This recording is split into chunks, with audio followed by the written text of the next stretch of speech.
quisiera sumar a la anterior cosa.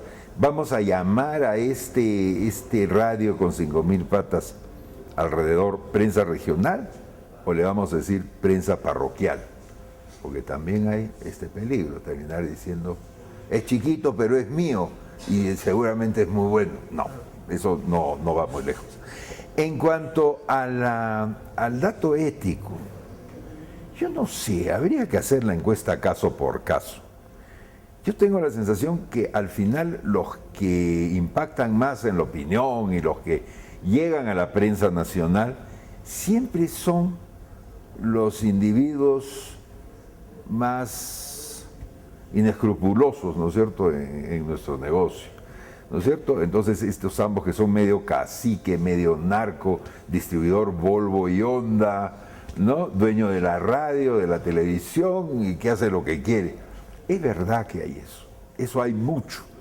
Ya hace mucho tiempo que la delincuencia o la semidelincuencia descubrieron que los medios les son muy útiles. Pero creo que no todos son así. No quiero creer que la mayoría sea así, lo dudo mucho. Yo tengo una vida en esto, conozco mucha gente muy honorable y que da grandes batallas. Y la demostración es que los muertos, los amenazados, los apaleados, los que viven en constante peligro en este país, no somos los periodistas de la ciudad, son los periodistas. Y cuanto más adentro se practica el periodismo, más apaleado el periodista.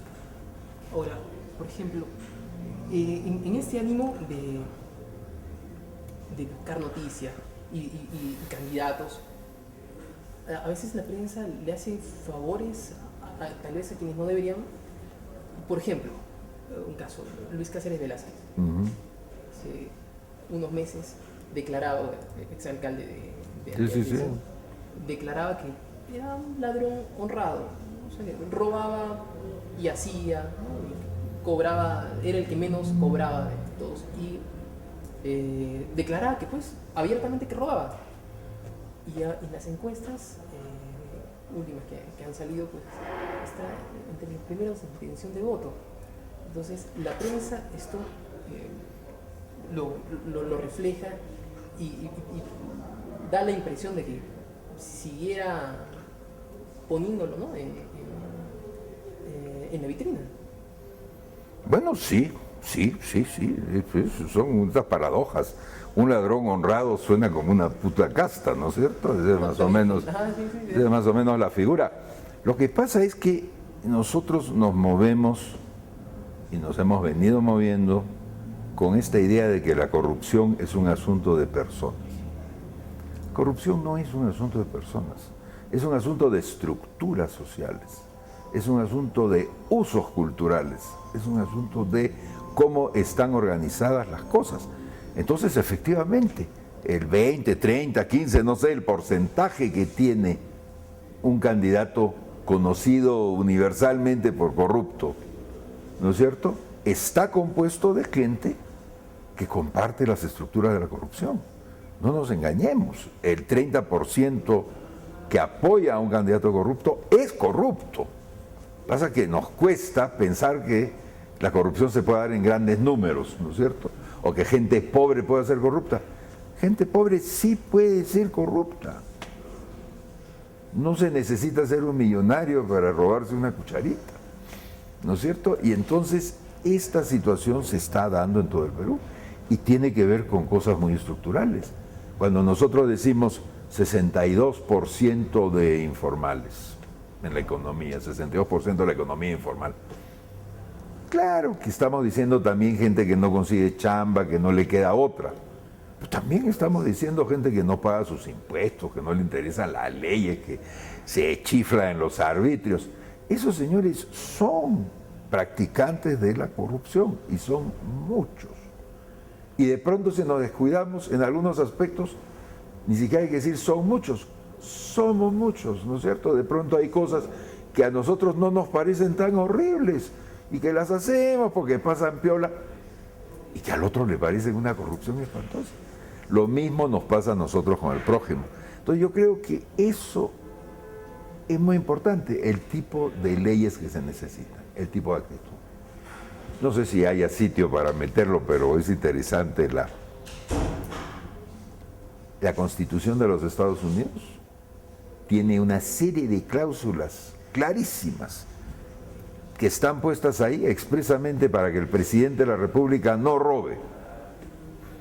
Y estas cláusulas y estas leyes efectivamente evitan que si un presidente tuviera la tentación de robar, no puede. Para eso están. Entonces, claro, ¿cuál es la actitud en el Perú? Uno diría, pero ¿cómo le van a poner eso? ¿Cómo le van a poner? Lo están acusando de ladrón. En la cultura gringa pareciera pues que a nadie le ofende, ¿no es cierto?, que le digan, mira, yo voy a poner una ley para evitar que robes. Ah, ya, muchas gracias. Aquí dicen, no, ¿cómo va a ser? Al final el presidente roba. No, entonces es otra forma de ver las cosas. ¿Cuántas veces no se han producido problemas en que uno dice, bueno, pero hagamos un papelito para esta transacción? No, ¿cómo se te ocurre un papelito? Acá hay confianza, después salen unos líos atroces. Entonces, es un tema cultural. Es un tema cultural. Dicho de otra manera, hasta que no aparezca un antídoto químico o de algún tipo, Luis Cáceres no es solo un candidato, es una plaga. Wow. Ahora, la regionalización quedó pues postergada. ¿Le parece? Sí, o sea, No hay constantemente transferencias de capacidades, entrega de recursos, protagonismo en reclamos y protestas. Yo creo que hay, bueno, se ve más...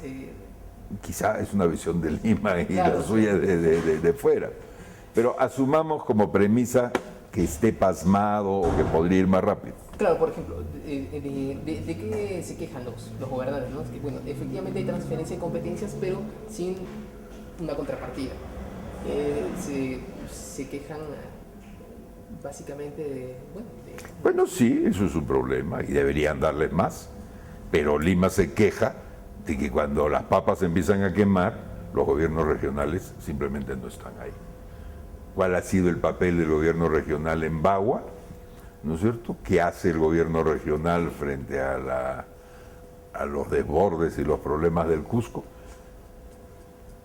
Tampoco, o sea, es tal para cual. El gobierno regional no es un producto político de nueva generación mucho mejor que el gobierno central.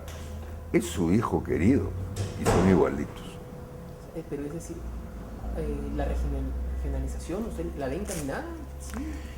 Yo la veo como... ¿Qué pasa con la regionalización? La regionalización está en una temprana etapa en la cual efectivamente funciona a trompicones, funciona subfinanciada probablemente, sin élites suficientes, con serios problemas. Es pues como un hijo adolescente, para ponerlo de alguna manera, ¿no es cierto? El tipo no se lava, ¿no es cierto? No quiere hacer nada, es una plaga espantosa. Bueno, eso es una etapa, eso es una etapa. Yo me fijo mucho en la capacidad de gasto. Cuando comenzaron los cánones y estas cosas, las regiones no podían gastar ni 4%.